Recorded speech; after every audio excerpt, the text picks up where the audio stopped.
وزير ku-xigeenka awqaafta iyo arrimaha diinta mudane Cismaan Dhuugo iyo dhammaan bahda wasaaradda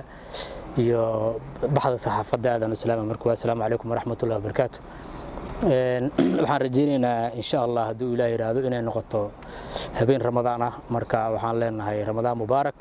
haday noqoto kullu caam wa antum bikhayr ummadda muslimiinta dhammaan Ilaahay waxaan ka baryaa inuu bishaan Ramadaan cudurrada iyo balaayada inuu Ilaahay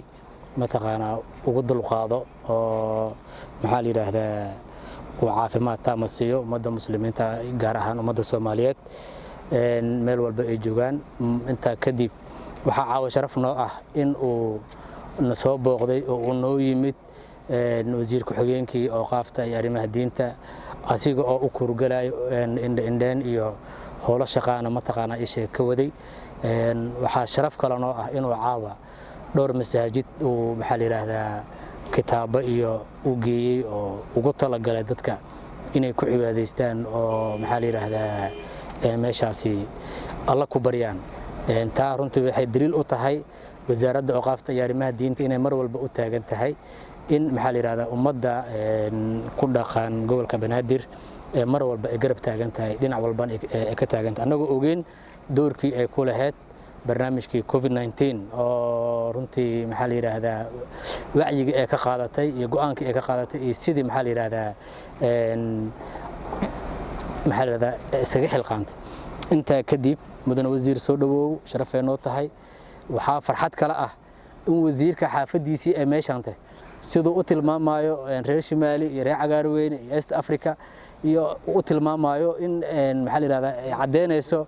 inuu san ahayn in laajiyo meelahaas ka imaado inuu san ahayn qurbo joog ahayn uu yahay nin u dhashay maxaa la yiraahdaa wadadani oo hadda ka socoto maxaa la yiraahdaa shaqo ballaaran ka socoto oo runtii aan iska xil saarnay aan dhaxdan aan u dhuuqsanay sidii meeshaan loo saari lahaa laami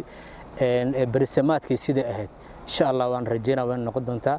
waxa garbaheena taagan dhammaan dadkii deegaanka taagan oo caawana ku faraxsan booqashadii wasiirka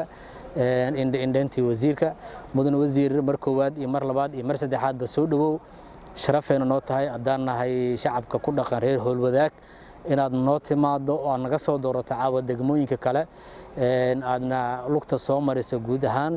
gaar ahaan meelihii caanka ahaa sida suuqa Bakaaraha iyo meelo badan horumarada ka socda wadooyinka furistiisa ka socota dhigista interloga ka socota laamiyada la dhisay ka socota runtii meelo badan marka aadan ugu faraxsan inaad soo booqato runtii taasna waxay cadeen u tahay in wasaaraddu mar walba ay u taagan tahay mar walbana ay kala shaqeyso gobolka Banaadir habsimo u socodka howlaha shaqo ee u yaala gobolka Banaadir marka mar kale iyo mar labaad waxaan ku leenahay